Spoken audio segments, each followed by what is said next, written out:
हमेशा से भूगर्भ से प्रतिमाएं निकल रही हैं, है ना।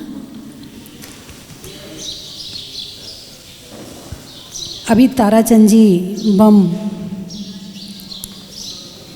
जहाजपुर श्वेतांबर जैन समाज के अध्यक्ष हैं, और जब यहाँ प्रतिमा निकली थी, भक्ति ध्यान स्वाध्याय में जिनका मन कम लगता है और कामों में मन ज़्यादा लगता है, वो इस तरह के काम करते हैं। जो व्हाट्सएप मीडिया पर कल मुझे बताया कि एक मैसेज निकला है, उसमें जहाजपुर की प्रतिमा को श्वेतांबर, मुनि सूरतनाथ भगवान की प्रतिमा को श्वेतांबर बताया, और जहाजपुर तो छोड़ो, रानीला की प्रतिमा, झालरा पाटन, पैठन, बाहुबली, गोमटेस, और मतलब इतने सारे क्षेत्र बोले सारे श्वेतांबर हैं। अरे भाई, पहले आप चिन्ह देखो तो सही। जैसा भी ताराचंद जी ने बताया, मुझे भी पता है कि श्वेतांबर जैन प्रतिमा का चिन्ह जो होता है वो लंगोट होता है, और दिगंबर प्रतिमा में लंगोट नहीं होता। ये स्पष्ट इधर से वो पूरा बंद रहता है और नीचे से बंधा हुआ रहता है। चिन्ह है, आप चिन्ह तो देख लो। आप ऐसे लोगों को लड़ा रहे हो। अब मान लो जो ताराचंद जी हैं वो समझदार हैं, समझदार नहीं बहुत समझदार हैं। मैं इतने दिन से, इतने वर्षों से देख रही इनको। यदि ये मैसेज इनको मिला और ये समझदार ना हो, तो इनके मन में जहाजपुर दिगंबर जैन समाज के प्रति क्या भावनाएं होंगी? लड़ाई झगड़े की भावना होगी कि नहीं होगी? हमारी प्रतिमा पे कब्जा कर लिया और ये करके बैठे, इनके मन में भावना आएगी कि नहीं आएगी? अरे बोलिए ना, आएगी ना। तो ये इतने सारे क्षेत्रों के नाम लिखे हैं कि ये सब, तुम एक बार उस क्षेत्र पे जाओ, पहले वहाँ तसल्ली से पूरा निरीक्षण करो, फिर आपको लगे कि ये प्रतिमा श्वेतांबर है, तो आप इस तरह के व्हाट्सएप निकालो, इस तरह की बातें निकालो। आपने देखा है नहीं, जाना है नहीं, समझा है नहीं। कोई अहमदाबाद में बैठा है, कोई बम्बई में बैठा है और लिख दिया ये प्रतिमा श्वेतांबर, ये प्रतिमा। ये तो श्वेतांबर दिगंबर को लड़ाने वाली बात हो गई। और ऐसे लोग मर करके असुर कुमार जाति के देव बनेंगे। धर्म भी कर रहे हैं और ये काम भी कर रहे हैं, फिर नरक में जाके नारकियों को लड़वाएंगे। नहीं, हम थोड़े से जैन हैं। जैन तो लिखते हो ना, चाहे श्वेतांबर हो चाहे दिगंबर हो, जैन तो लिखते हो ना। तो जैन तो हो ना। बाहर कौन जान रहा तुम कौन से जैन हो? जैन नाम से हमारा काम हो रहा है, तो कम से कम हम अपने पूजा पद्धति, अपनी प्रतिमाएं, जो जैसा है कोई दिक्कत नहीं, आप रखो, कोई बुराई नहीं है। लेकिन बाहर वालों के सामने तो एक रहो कि हम सब एक हैं। हमारी पूजा पद्धति में अंतर हो सकता है, लेकिन हमारे मनों में अंतर नहीं होना चाहिए।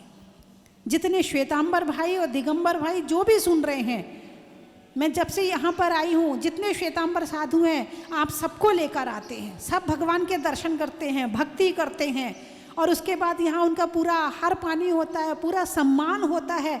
अभी एक दिन 3-4 साध्वी आई थी, तो उनका हमने पूरा प्रवचन करवाया, यहाँ बिठा के प्रवचन करवाया।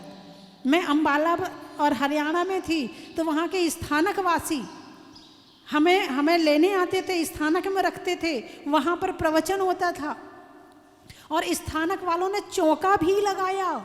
जैन तो है ना, नमोकार मंत्र तो पढ़ रहे हैं, भक्तांबर तो पढ़ रहे हैं, जैन आमनाएं को तो मान रहे हैं, भगवान महावीर को तो मान रहे हैं ना। उन्होंने चौका भी लगाया, मंदिर भी आए, विधान में भी बैठे।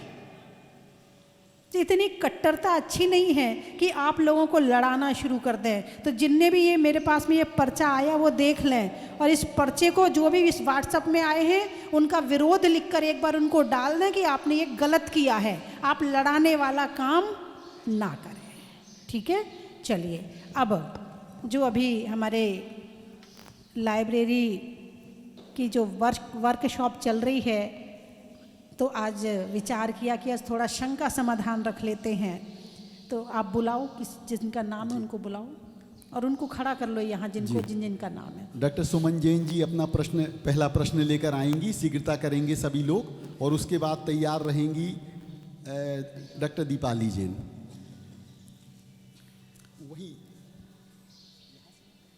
बात को कहने का, दर्द को सहने का और श्वेतांबर दिगंबर को मिलकर रहने का।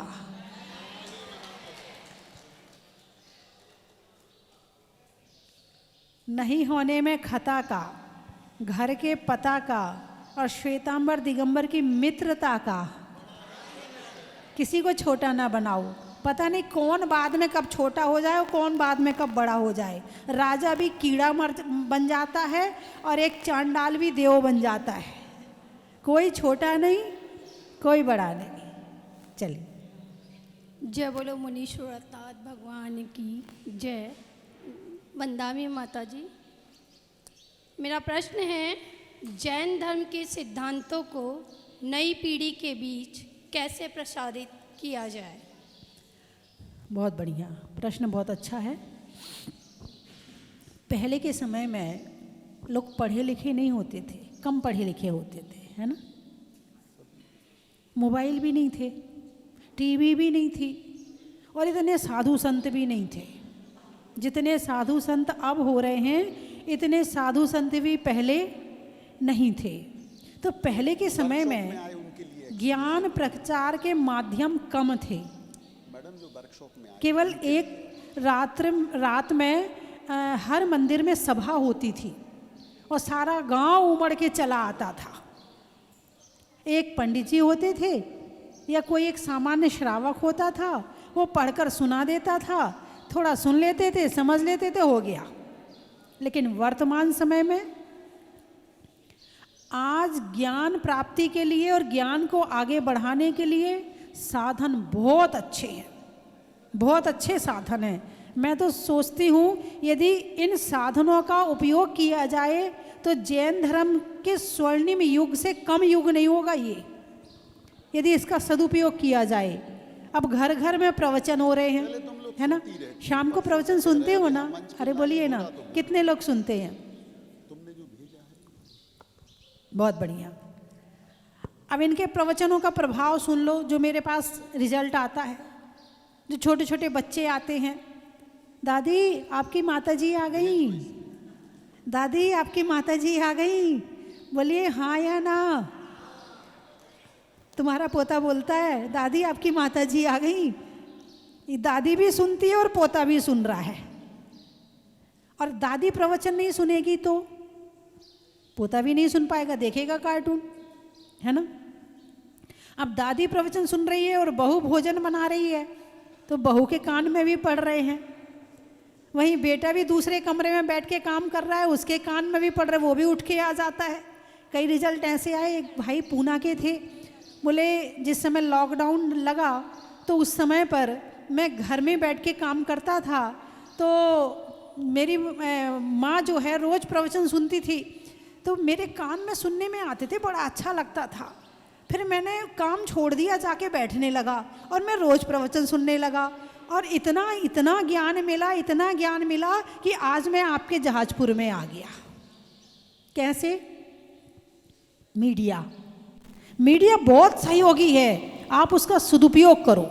अब जैसे छोटे बच्चे हैं, क्या देखते हैं? कार्टून देखते हैं ना। लेकिन आपने अपने बच्चों को कभी जो उस मोबाइल में सीता की कहानी है, अंजना की कहानी है, मैना सती की कहानी है, अंजन चोर की कहानी, सबकी वीडियो पड़ी है, आप निकाल के देखो कि जैन कहानी वीडियो। आप तो इतना बढ़िया, कुछ करने ज़्यादा दिमाग लगाने की जो बोल दो वो सब दे देगा तुम्हें। ऐसे ही है ना, ज़्यादा पढ़े लिखे नहीं हो तो भी काम हो जाएगा। तो आप अपने बच्चों को कार्टून की जगह ऐसी वीडियो दिखाएं। और एक नहीं, हजारों वीडियो पड़ी हैं। 24 तीर्थंकर की वीडियो पड़ी हैं, भगवान महावीर की पूरा परिचय पड़ा है, आदिनाथ का, अजितनाथ का, संभवनाथ का, 24 तीर्थंकर की वीडियो पड़ी हैं। तुम देखने वाले बनो तो सही। अभी तुमसे ही पूछ लें किसी तीर्थंकर के विषय में तो तुम नहीं बता पाओगे, क्योंकि तुम क्या देखते हो मोबाइल में? फेसबुक। फेस मतलब बोलिए ना, थोड़ा सा बढ़ाना। फेस मतलब चेहरा। दुनिया भर की शक्ल देखने में लगे पड़े हो। अरे देखना है तो सीता सती को देखो, देखना है तो श्रीपाल श्रेणिक को देखो, 24 तीर्थंकर को देखो, वो भी आपके मोबाइल में है। आज से एक नियम ले लो कि अपने बच्चों को अपने मोबाइल में से एक कहानी रोज़ सुनवाएंगे। बोलो कौन कौन नियम लेगा? दादी भी ले ले, मम्मी भी ले ले, और जो लड़कियां बैठी हैं वो अपने भाई बहनों को सुनवा देना। और ज़्यादा हो तो उसको क्या करते, शेयर करते हैं। एक एक वीडियो रोज़ शेयर करनी है, इससे पैसा भी नहीं खर्च होगा और सामने वाले के पास जाएगी तो खोल के देखेगा तो सही। वैसे सर्च करे ना करे, लेकिन यदि आपने शेयर कर दी, मैं देख तो लोग के पता नहीं क्या भेजा है, पहले आप उसको देखो और देखने के बाद फिर उसको शेयर करो, अपने व्हाट्सएप पे करो, और भी जो चीज़ें हैं उन पे करो, ताकि वो आपकी वीडियो देखे तो देखने का भी मिलेगा आपको और दिखाने का भी मिलेगा। कर सकते हो ऐसा? कौन कौन कर सकता है? एक वीडियो देख करके शेयर करनी है, पहले देख लेना और फिर शेयर कर देना। उठाइए हाथ।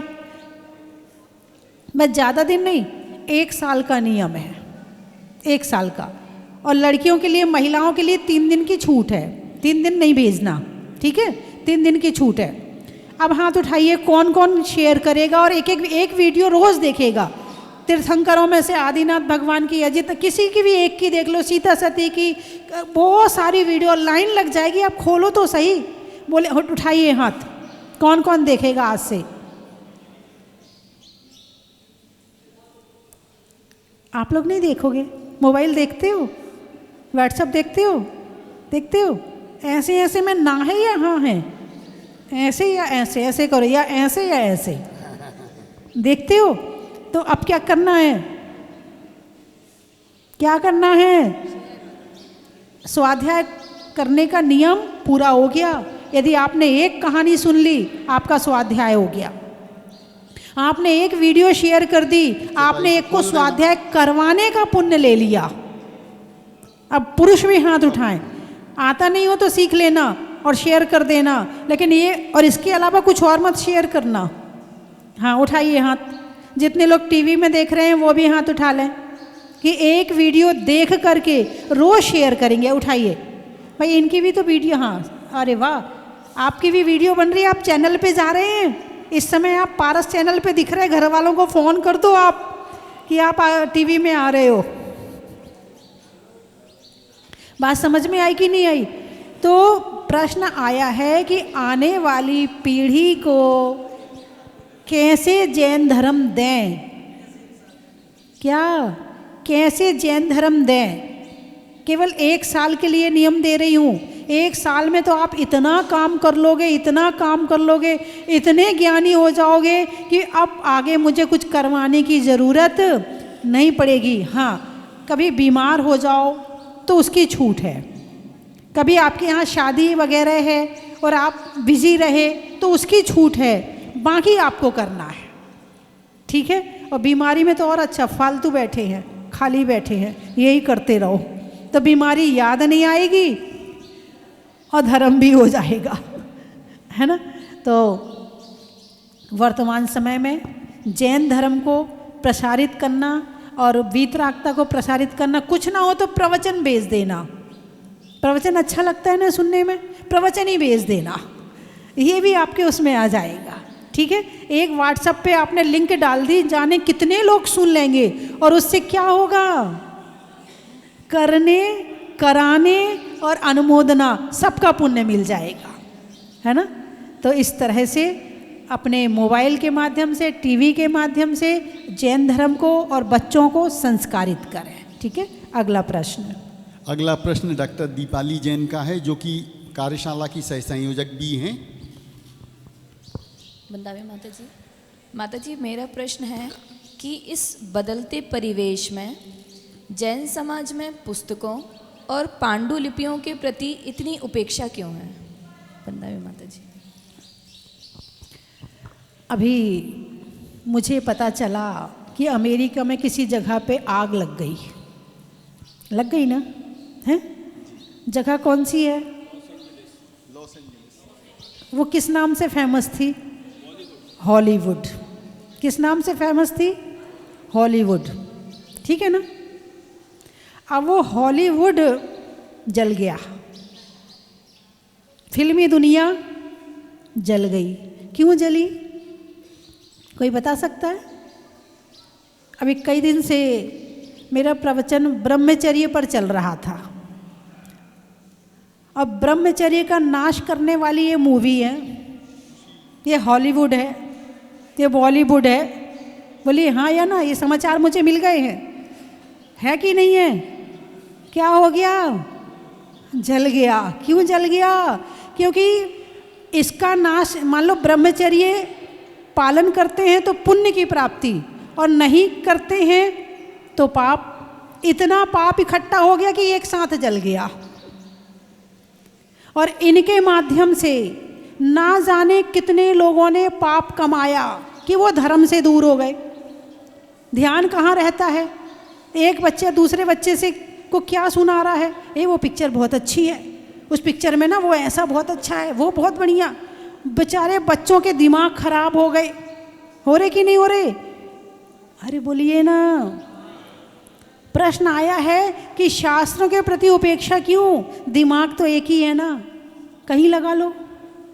और जब हॉलीवुड बॉलीवुड में दिमाग लग गया तो शास्त्रों में नहीं लगता, शास्त्रों में लगेगा तो उसमें नहीं लगेगा। अब हॉलीवुड जल गया है, अब थोड़ा थोड़ा लग जाएगा। आओ वापस। प्रकृति छोड़ती नहीं है, समय के साथ में जब घड़ा भर जाता है तो ख़त्म कर देती है। हॉलीवुड का घड़ा भर गया, ख़त्म हो गया। फिर कुछ दिनों में मेहनत करेंगे, फिर पाप कमाएंगे, फिर हो जाएगा। होगा कि नहीं होगा? बस घड़े भरने की देर है। तुम किसी से कुछ मत कहो, समय अपने आप सबको सब कुछ दिखा देता है। किसी से कुछ कहने की ज़रूरत नहीं है। जिसका कर्म पूरा हो गया वो अपने आप ही निपट जाता है, किसी को निपटाने की ज़रूरत नहीं पड़ती है। मैं बुराई नहीं कर रही हूँ, लेकिन आपको प्रत्यक्ष उदाहरण बता रही हूँ कि क्या हुआ और क्यों हुआ। बात समझ में आई कि नहीं? अब आ जाओ शास्त्रों में। छोड़ो अब मोबाइल को, बहुत चला लिया मोबाइल, बहुत आंखें खराब कर ली, उसका घड़ा भर गया। और तुमने भी यदि अति करी तो तुम्हारा घड़ा भी भर जाएगा। आना तो इसी रास्ते पे पड़ेगा, आज नहीं तो कल, और इस जन्म में नहीं तो अगले जन्म में। सुख का रास्ता एक ही है, एक ही रास्ता है सुख का। चाहे आज आ जाओ चाहे कल आ जाओ, भ्रम में जितना दिन घूमना है घूम लो इस दुनिया में कि सुख है सुख है सुख है सुख है, घूम लो। लेकिन जब भी रास्ता मिलेगा तो देव शास्त्र गुरु के माध्यम से मिलेगा। इसलिए कम से कम घर में तुम्हारे भगवान दिन भर नहीं रहते, घर में दिन भर तुम्हारे गुरु नहीं रहते, जिनवाणी तो है ना तुम्हारे पास, उसका अवलंबन लो और अपने जीवन को सार्थक बनाओ। चलिए अगला प्रश्न। मैं यहाँ पर यह स्पष्ट कर दूं कि जिनवाणी के संरक्षण के लिए ये 3 दिवसीय कार्यशाला हो रही है। उसमें देश भर के विश्वविद्यालयों से हमारे विषय विशेषज्ञ डॉक्टर अनुपम जैन जी के निर्देशन में यह कार्य हो रहा है और प्रतिभागी भी आए हैं। तो एक्सक्लूसिवली यह सेशन उनके लिए है। मेरे पास बहुत से प्रश्न आ रहे हैं, इनको कभी और देखेंगे। अगला प्रश्न हमारे जो प्रतिभागी रक्तबीर समीर जैन हैं, इनके लिए सबसे पहले तो आप जोरदार एक बार ताली बजा दें, क्योंकि इन्होंने 80 से ज़्यादा बार और इनका प्रश्न लेकर आए। वंदामी माता जी, मेरा प्रश्न है कि क्या जैन ग्रंथों को आधुनिक शिक्षा प्रणाली में शामिल करना चाहिए? बहुत बढ़िया, बहुत बढ़िया। पहले शिक्षा किस चीज़ की दी जाती थी? राजनीति की, समाजशास्त्र की, गणित की, व्याकरण की, ध्यान की, ज्योतिष की, है ना। और इस तरह ये शिक्षाएं दी जाती थी। और पढ़ने कहाँ जाते थे? सन्यासी के पास, संतों के पास। कहाँ जाते थे? गुरुकुल में। कहाँ जाते थे? गुरुकुल में। तो क्या पहले के लोग ज्ञानी नहीं होते थे? और पहले जो शिक्षा दी जाती थी वो प्रैक्टिकल शिक्षा दी जाती थी। क्या? प्रैक्टिकल शिक्षा। जंगल में जाओ, लकड़ियाँ काटो, लकड़ी काट के लाओ, झाड़ू भी लगाओ, पोछा भी लगाओ, गाय की भी सेवा करो, है सब्जियां भी उगाओ, और साथ में पढ़ाई भी करो। और घर से दूर रह के शिक्षा दी जाती थी, घर से दूर रह के। ओ एक आता ना, काक चेष्टा वको ध्यानम, आगे क्या है? स्वान निद्रा तथैवचा, अल्पाहारी ब्रह्मचारी गृह त्यागी विद्यार्थी षट लक्षणम पंच लक्षणम, ये 5 लक्षण होते थे। कौन कौन से? काक चेष्टा, सावधान, वको ध्यानम, बगुले के समान ध्यान, बगुला बिल्कुल एकटक खड़ा हुआ है, ध्यान कहाँ है? मछली पर। लेकिन उस ये नहीं लेना कि मछली, लेकिन ध्यान के उदाहरण में दिया है, वको ध्यानम है। श्वान निद्रा, कम सो, अल्पाहारी, गृह त्यागी, और एक और क्या था? हो गए 5। हाँ, तो इसमें से होता था कि गृह त्यागी, भाई राजा महाराजा के सुपुत्र हैं, चाहते तो राजा महाराजा अपने घर में शिक्षा दिलवा सकते थे, बोलिए हाँ या ना, लेकिन नहीं, जंगल में जाओ, वहाँ की सर्दी भी सहन करो, वहाँ की बरसात भी सहन करो, वहाँ की गर्मी भी सहन करो, और वहाँ पूरा व्यायाम भी करो, पूरी एक्सरसाइज भी करो, ध्यान भी करो और शिक्षा भी लो। जो शिक्षा मिलती थी ना, प्रैक्टिकल शिक्षा, और कष्ट सहिष्णु, क्या? कष्ट सहिष्णु, कष्ट को सहन करते हुए, तो वो प्रैक्टिकल होता था, ब्रह्मचारी होता था। और आज की शिक्षा, आज की शिक्षा गृह त्यागी तो कर दिया, लेकिन एसी, कूलर, गाड़ी, मोटर सबके साथ में भेजा है बच्चे को पढ़ने के लिए, हैं? ब्रह्मचारी होकर शिक्षा दी जाती थी। अब सबसे ज़्यादा क्या खराब हो रहा है इंसान का? पढ़ने के लिए जाता है तो ब्रह्मचर्य व्रत पर ही सबसे पहले अटैक होता है, ठीक है? अल्पाहारी, कहाँ के अल्पाहारी? वो कितना बड़ा बड़ा कि पता नहीं क्या खाते हैं ठूस ठूस के, और पेट यहाँ तक भर जाए ऊपर तक, वो पता नहीं, नाम ही नहीं आते मुझे तो, पिज़्ज़ा, बर्गर, हाँ हैं, अब खूब ठूस ठूस के खा रहे हैं। और क्या क्या लक्षण है? काक चेष्टा, काक चेष्टा, काक चेष्टा है तो सही, पढ़ाई करने के लिए बैठे किताब लेकर, और पढ़ाई, ध्यान है मोबाइल में, काक चेष्टा, वको ध्यानम, ध्यान है मोबाइल में। काक चेष्टा क्या है? कौन लड़की आ रही है, कौन लड़की जा रही है, कौन लड़की क्या है, किसका नंबर कैसे लेना है, वको ध्यानम, काक चेष्टा, इसमें ध्यान है। अब पढ़ाई कहाँ से हो, जीवन कहाँ से अच्छा बने? तो प्रश्न आया है कि वर्तमान की शिक्षा, यही प्रश्न है ना? हाँ, अब ऐसे कठिन समय में, क्योंकि अब हम इस शिक्षा को बदल नहीं पाएंगे, इस पद्धति को मोड़ नहीं पाएंगे, वो हाथ पाँव में कम नहीं और हम किसी से दम नहीं वाले बच्चे आ रहे हैं।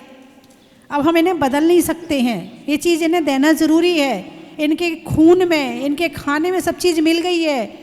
लेकिन अब इसके साथ में यदि जैन धर्म के भगवान महावीर के सिद्धांत और दे दिए जाएं, तो शायद संभव है कि इनके जीवन में कुछ प्रकाश आ जाए, कुछ सिद्धांत आ जाए, कुछ सुख आ जाए, वरना इसके बिना तो संभव है ही नहीं है।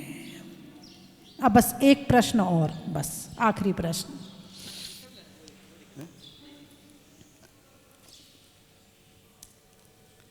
बोलिए। उदयपुर विश्वविद्यालय से हमारे बीच डॉक्टर प्रभात कुमार जी पधारे हुए हैं, मैं उनसे निवेदन करूंगा अपनी शंका। माता जी के चरणों में कोटि सा नमन। माता जी, मैं ये जानना चाहता हूँ कि जब हमारे देश सोने की चिड़िया हुआ करता था और विश्व में अशांति फैली हुई थी, तो महावीर की शरण में सब लोग आए और विश्व की शांति हो गई। तब हमारे महाजनपद हुआ करते थे 16, अंग, मगध, काशी, कौशल, बज्जी, मलचेद, बस, कुरु, पंचाल, मस, सूर्षण, अस्म, गंधर, कंबोज। तो विश्व को बहुत शांति मिली। तब प्रचार प्रसार के साधन बहुत कम थे, आज तो प्रचार प्रसार के साधन बहुत ज़्यादा हैं, लेकिन अच्छी चीज़ों का प्रभाव हमारे समाज पर नहीं पड़ रहा है और बुरी चीज़ों का प्रभाव ज़्यादा पड़ता है। तो इसके लिए क्या करें? देखिए, घास फूस को उगाना पड़ता है कि उग जाती है? अच्छा, और फूलों को उगाना पड़ता है कि अपने आप उग जाते हैं? उगाना पड़ता है। तो गुण जो हैं वो फूल की तरह हैं, और जो बुरे विचार हैं वो घास फूस की तरह है। घास फूस की तरह है। तुम खाली बैठे हो तो अच्छे विचार नहीं आएंगे, बुरे विचार अपने आप आने शुरू हो जाएंगे। तो अब इस समय हमें अपने मन रूपी खेत में क्या उगाना है वो देखना है। अब उसके लिए प्रयास फिर उसी दिशा में करना है। लेकिन मन स्वयं में पाप की तरफ चला जाता है, उसको कैसे वापस लाएं? तो अच्छी संगति से। जैसे एक शराब पीने वाला है, यदि जो शराब नहीं पी रहा उनके साथ बैठेगा तो पिएगा नहीं। क्यों? ऐसी संगति में बैठा, वहाँ कोई पी नहीं रहा, भाई अकेला थोड़ी पिएगा। कोई गुटखा खाने वाला है तो जो गुटखा नहीं खा रहा उनके साथ रहेगा, नहीं खाएगा। संगति ऐसी करो कि जो हमेशा गुण ग्रहण के भाव में रहते हैं और हमेशा अच्छे काम करते हैं, ऐसी संगति करो, पहली बात। दूसरी बात, अपने आप को अच्छा बनाने के लिए पहले संकल्प लेना ज़रूरी है। संकल्प, बिना संकल्प के काम नहीं होता है। जब तक मन में सोच लिया कल मेरा उपवास है, मन ने सोच लिया कि कल उपवास है, तो मन भोजन नहीं मांगेगा, क्योंकि मन ने संकल्प कर लिया है कि कल मुझे भोजन नहीं करना है। अब कुछ भी हो रहा, सिर भी दुखेगा, कुछ भी होगा, मन नहीं कहेगा कि खाना है, नहीं आज मेरा उपवास है। इसको कहते हैं संकल्प। मंदिर जाने का नियम है, भाई कुछ भी हो जाए मंदिर तो जाना, मन ने संकल्प ले लिया। तो संकल्प की शक्ति से बुराइयां छूटती हैं। तो छोटे छोटे नियम लेकर अपनी बुराइयों को छोड़ने का प्रयास करें। जब वो मजबूत हो जाएंगे तो वो आपको आगे बढ़ने में सहायता करेंगे और आपकी बुराइयां छूटेंगी और आप अच्छे मार्ग पे आगे बढ़ जाओगे। वैसे ये मन कहते करेला और नीम चढ़ा, क्या? करेला और नीम चढ़ा। वैसे ही तो मन इतना चंचल है, पाप में जाता है। मोबाइल और मिल गया भाई, पहले घर में एक टीवी होती थी तो सब साथ बैठ के देखते थे तो पाप कम होता था। क्यों भाई? ऐसी चीज़ साथ में मिल के देखी नहीं। सब पाप के काम सामूहिक नहीं होते हैं, अकेले करना पड़ता। पाप के लिए दरवाज़ा बंद करना पड़ता है, पाप के लिए अकेले बैठना पड़ता है, छुप छुप के मुंह छुपा छुपा के करना पड़ता है। लेकिन यदि पुण्य करना सबके सामने करो, कोई दिक्कत नहीं है। अब मोबाइल तो तुम छुप के अपना कमरा बंद करो और बैठ जाओ, कितना पाप कर लो, कोई दिक्कत नहीं, कोई देखने वाला नहीं है। कोई नहीं देख रहा लेकिन कर्म तो देख रहा है, उससे छुपा सकते हो क्या? भगवान का केवल ज्ञान तो देख रहा है, उनसे छुपा सकते हो क्या? कितना दरवाज़ा बंद कर लो, उनसे छुपने वाला नहीं है। तो ऐसे अच्छे विचार अपने मन में लाओ तो बुरे विचार दूर होंगे और हमारा जीवन अच्छा बन जाएगा। और भगवान महावीर की शरण में आओ। अरिहंत शरणम पवज्झामि, सिद्ध शरणम पवज्झामि, साहु शरणम पवज्झामि, केवली प्रणतम धम्मम शरणम पवज्झामि। इस मंत्र का उच्चारण भगवान के सामने 9 बार जरूर करो, ठीक है? माता जी, एक अंतिम प्रश्न को सामूहिक कर दिया बस इन सब बच्चों का, ये सब जो आए अच्छा, हैं प्रतिभागी, साक्षी, श्रुति और रिया, सुरभि, चांदनी वगैरह, एक ही प्रश्न पूछेंगे, ठीक है? लो साक्षी। वंदामी माता जी। माइक तेज करो, आवाज। माता जी, प्रश्न ये है कि हम लोगों ने अभी जॉब करना स्टार्ट किया है, तो सुबह से टाइम मैनेज नहीं होता। मंदिर का भाव बनाते हैं, सोचते हैं टाइम मिलेगा तो चले जाएंगे, बट कभी कभी ऐसा होता है कि सिर्फ भाव ही रह जाते हैं। तो ये पुण्य है या पाप, कि पुण्य मिलेगा या पाप? देखो, हमारे यहाँ नारी को तो पहले नौकरी, पहले तो हमारे यहाँ पुरुष को भी नौकरी नहीं करवाई जाती थी। नौकरी बहुत बुरी चीज़ मानी जाती थी। आज से 50 साल तक पहले तक ये चलता था, किसी की कलेक्टर की भी नौकरी आ गई तो पिता कहता था बैठ जा घर में, हम नौकरी देते हैं, करते नहीं है। वो कलेक्टर भी नहीं बनने देता था। और अब तो फैशन में नौकरी आ गई है ना? यदि आप चाहती तो अपने जीवन को अच्छा बनाने के लिए और भी रास्ते थे, फिर भी आपने ये रास्ता अपनाया है। तो फिर भी जैसे ही जैसे आप जाएंगी, तो जाते समय आप यदि बस में जा रही हैं तो आपके पास पूरा समय है। आप वहाँ बैठकर पूजा पढ़ लें, भक्तांबर पढ़ लें, माला फेर लें, उसमें ही बैठ के कर लें, तो इसमें भी आपका बहुत कुछ हो गया। शाम को लौटें तो जहाँ तक हो सके आप दर्शन कर लें, तो एक बार दिन में दर्शन का नियम पूरा हो गया। लौट रही हैं उस समय प्रवचन सुन लें, भाई लौटने में आधा घंटा तो लगेगा, आप कहीं से लौटती हैं तो उस आधा घंटा में एक प्रवचन सुन लें तो आपका स्वाध्याय हो गया, है ना। और छुट्टी का दिन आ जाए तो आप छोटी पूजा कर लें, बड़ी पूजा कर लें, छोटा विधान कर लें, तो आप 7 दिन की कसर एक दिन में निकाल लें। ऐसा नहीं सोचें और 6 दिन तो काम किया है, एक ही दिन तो आराम के लिए मिलता है, और 12 बजे सो के उठे। नहीं, जल्दी सो के उठ जाए, सुबह सब कुछ कर लें, दोपहर में भले आराम कर लें, लेकिन सुबह की क्रिया पूरी कर लें। तो इसमें मैं मानूंगी कि आपके अंदर जो धर्म है उसकी कहीं ना कहीं पूर्ति हो रही है। ठीक है। जय बोले गुरु माँ गणनियारे का स्वस्ति भूषण माता जी की जय।